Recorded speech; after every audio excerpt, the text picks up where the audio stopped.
ప్రభాకర్ రెడ్డి గారు ఏం మాట్లాడుతుంటారో ఎవరికి అర్థం కాదు. గత కొన్ని రోజులుగా చూస్తున్నారు మీరు. అంత తీవ్రంగా మాట్లాడాల్సిన అవసరం లేదు. ఆ వయసుకు తగినట్టుగా మాట్లాడాలి. ఎందుకంటే ఎక్కడో ఏదో బస్సు కాలుస్తే దానికి బీజేపీ వాళ్ళకి ఏ రకమైన సంబంధమో నాకు అర్థం కాదు. అనేక విమర్శలు వచ్చాయి వారి మీద, వారి బస్సుల మీద, వారి వ్యాపారాల మీద. గతంలో ఏం చేస్తున్నారు, ఎక్కడి నుంచి తెచ్చారనే విషయం వాటిలో నేను పోదలుచుకోలేదు. కానీ కూటమిలో భాగస్వామిగా ఉంటున్న భారతీయ జనతా పార్టీ గురించి మాట్లాడడం అది సహేతుకం కాదు. మన దేశంలో పాలిస్తున్న పార్టీ బీజేపీ పార్టీ. ఇవాళ సఖ్యతతో చాలా అన్యోన్యంగా కూటమిలో సభ్యులైన తెలుగుదేశం, బీజేపీ, జనసేన ఒక మంచి ప్రభుత్వాన్ని అందిస్తున్నాయి. కేంద్ర ప్రభుత్వ సహకారంతో మంచి పాలన సాగిస్తున్నాయి.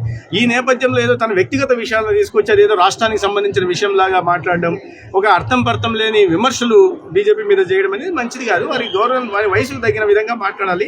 వారు తెలుసుకుంటారని నేను భావిస్తున్నాను. ప్రభాకర్ రెడ్డి గారు ఏం మాట్లాడుతుంటారో ఎవరికి అర్థం కాదు. గత కొన్ని రోజులుగా చూస్తున్నారు మీరు.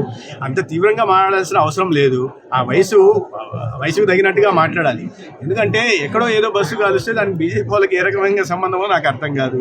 అనేక విమర్శలు వచ్చాయి వారి మీద, వారి బస్సుల మీద, వారి వ్యాపారాల మీద. గతంలో ఏం చేస్తున్నారు, ఎక్కడి నుంచి తెచ్చారనే విషయం వాటిలో నేను పోదలుచుకోలేదు. కానీ కూటమిలో భాగస్వామిగా ఉంటున్న భారతీయ జనతా పార్టీ గురించి మాట్లాడడం అది సహేతుకం కాదు. మన దేశంలో పాలిస్తున్న పార్టీ బీజేపీ పార్టీ. ఇవాళ సఖ్యతతో చాలా అన్యోన్యంగా కూటమిలో సభ్యులైన తెలుగుదేశం, బీజేపీ, జనసేన ఒక మంచి ప్రభుత్వాన్ని అందిస్తున్నాయి. కేంద్ర ప్రభుత్వ సహకారంతో మంచి పాలన సాగిస్తున్నాయి.